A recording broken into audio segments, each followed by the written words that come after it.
Donc, dans cette première partie, l'attitude positive, on va voir différents aspects. Et le premier, la posture.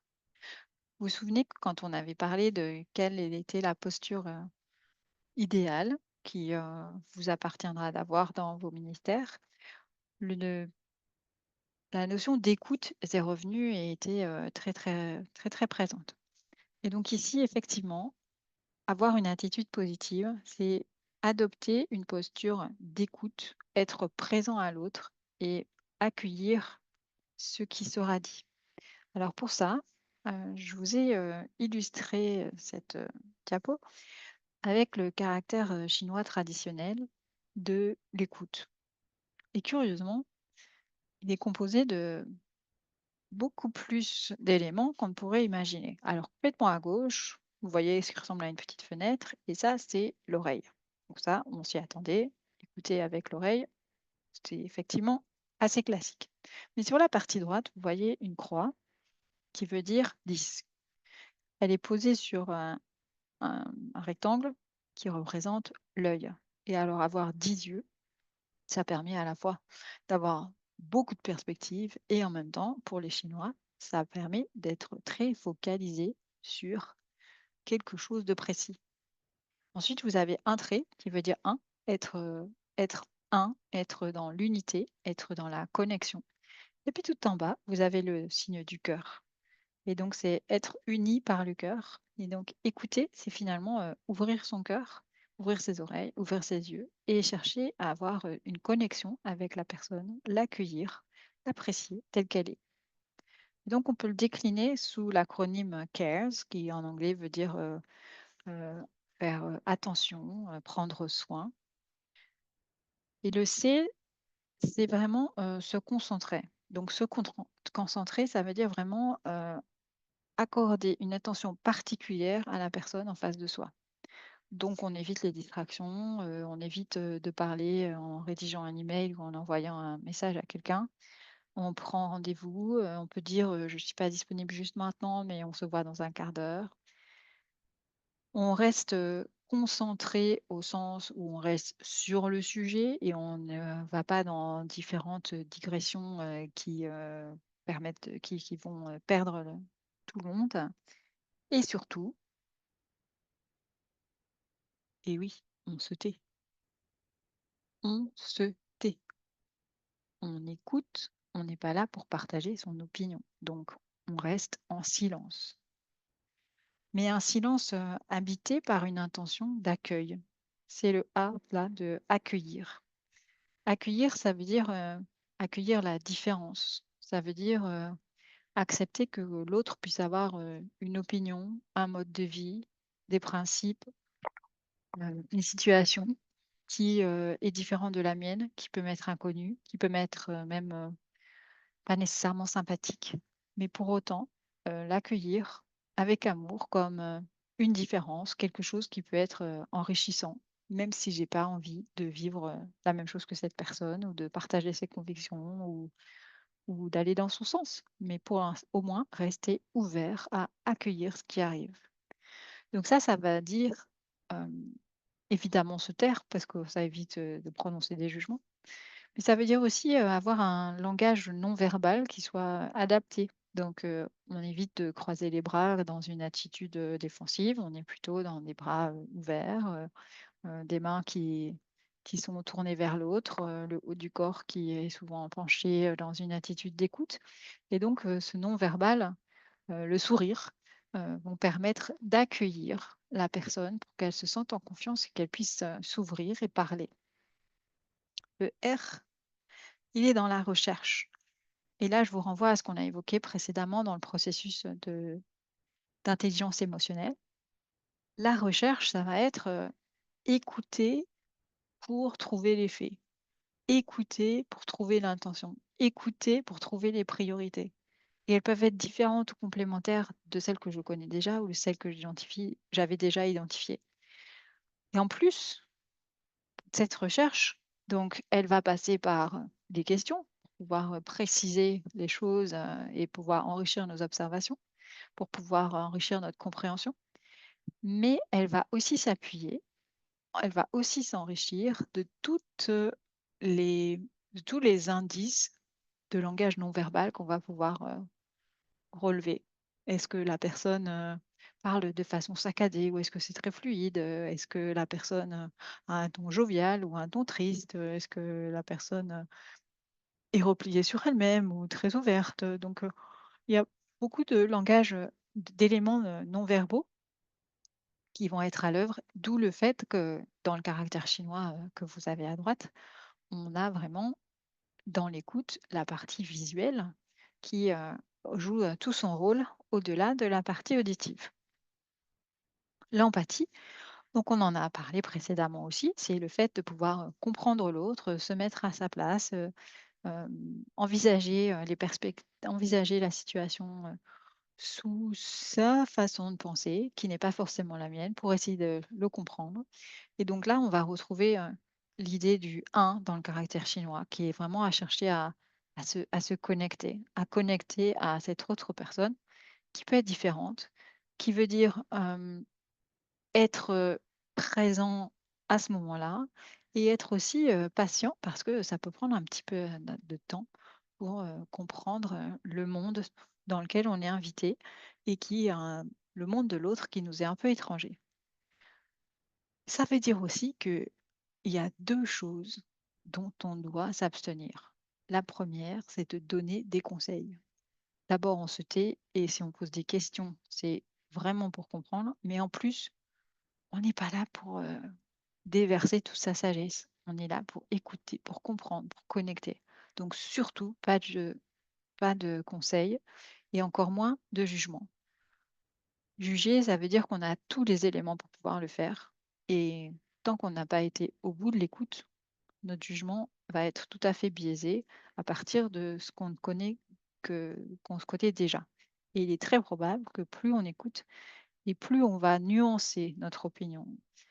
Donc, il faut donner une chance au processus, il faut donner une chance à la personne de pouvoir s'ouvrir et de pouvoir révéler ce qui doit l'être, ce qui veut dire que on garde son jugement pour plus tard. Et le dernier, c'est structurer. Alors, ça peut paraître un peu curieux que dans l'écoute, on ait cet élément de structuration. Mais en fait, quand quelqu'un est submergé par les émotions ou parle de choses importantes pour eux, bien souvent, ça va réveiller des souvenirs, ça va les emmener à raconter des histoires à droite à gauche et on peut assez vite, perdre, le fil ou, s'éloigner un peu du sujet ou du propos initial.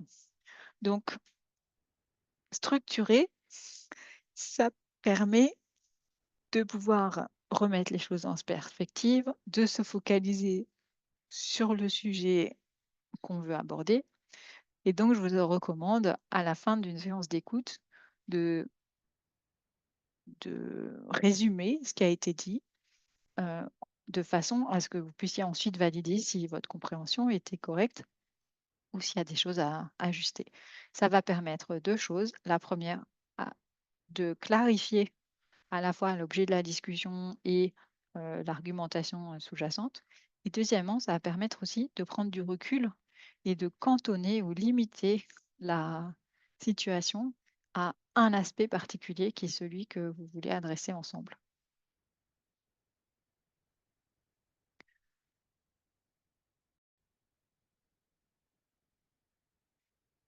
Donc avoir une attitude positive, c'est se mettre en position d'écoute et en position de présence. C'est aussi c'est aussi comprendre et je vais vous remettre la slide pour qu'on soit bien d'accord. C'est aussi comprendre que on a besoin d'un minimum de cadre, en particulier quand il y a des priorités différentes. Vous vous souvenez que tout à l'heure, je vous ai parlé d'un prêtre qui veut absolument commencer sa messe à l'heure et qui se trouve importuné par une dizaine de paroissiens qui viennent au même moment lui poser une question, alors même que c'est le début de la messe qui va démarrer très bientôt. Et que à la fois pour lui, c'est juste inopportun parce que sa priorité, c'est de commencer à l'heure et de rester concentré pour pouvoir rester dans la prière. Et en même temps, pour les paroissiens, leur priorité, c'est d'avoir une réponse à leurs questions, de pouvoir, montrer, leur attachement, de pouvoir, offrir un temps convivial et du coup, ils ont besoin de cette attention et c'est leur priorité et elle a tout à fait du sens aussi. Sauf que là, c'est pas forcément le moment de se mettre dans une position d'écoute, très développée, mais renvoyer les gens de façon, désagréable, pas nécessairement tellement mieux. Ce qui peut aider en revanche, c'est de définir plutôt que de défendre. Quand le prêtre, se sent, assailli par toutes ces questions, il est en position de défendre son espace, son temps, mais cette fois-là, la façon dont il réagit, s'il est dans un mode de défense, elle risque de susciter des réactions, du cerveau reptilien des partenaires qu'il a en face de lui. S'il se sent attaqué, il va attaquer à son tour et donc les autres vont attaquer de plus belle et on n'en finit pas et on abîme les relations alors que fondamentalement, on avait juste des priorités différentes. Donc si on se rend compte qu'on a des priorités différentes, mais que chacune d'entre elles a vraiment un sens et un besoin d'être honorée, alors ça vaut la peine de définir un cadre. Définir un cadre qui conviendra pour honorer chacune de ces priorités.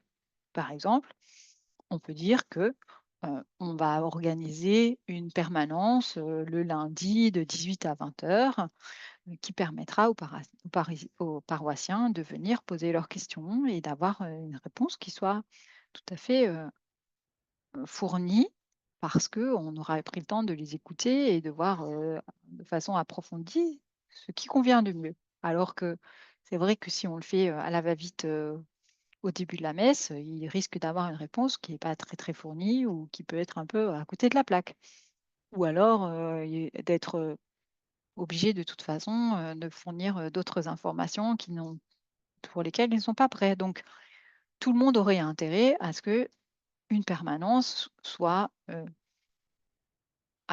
organisée pour que les uns comme les autres puissent avoir à la fois un temps de prière, de concentration avant la messe et un temps d'écoute où on prend en compte les questions et on leur apporte des réponses pertinentes. Ça veut dire peut-être aussi qu'il faut définir que on a besoin d'avoir quelqu'un qui soit à l'accueil pour pouvoir saluer les gens, leur souhaiter la bienvenue, qu'ils aient le sens de la communauté, mais que ça ne soit pas nécessairement le prêtre qui va dire la messe. Et que le prêtre qui dit la messe, lui, il vient au tout dernier moment, de la sacristie et comme ça, il reste dans sa bulle. Vous voyez, en fait, il y a plusieurs façons de faire et là, je vous en ai juste cité 2 et certainement, il y en a d'autres, mais c'est réfléchir à l'avance à qu'est-ce qui doit être défini. Alors bien sûr, c'est difficile de définir absolument tout et c'est un processus, itératif. Mais au fur et à mesure, préciser des cadres, les raffiner, les enrichir, ça permet d'avoir une organisation et de pouvoir, finalement tenir compte des priorités des uns et des autres et les honorer pour pouvoir, les respecter et d'avoir une attitude qui soit positive. Parce que si on a une alternative à proposer à quelqu'un, un paroissien, il est tout à fait capable d'entendre que, on traitera de sa question, de façon qui est importante, de façon approfondie lors de la prochaine permanence et qu'il est invité à s'y rendre dès que ça lui conviendra.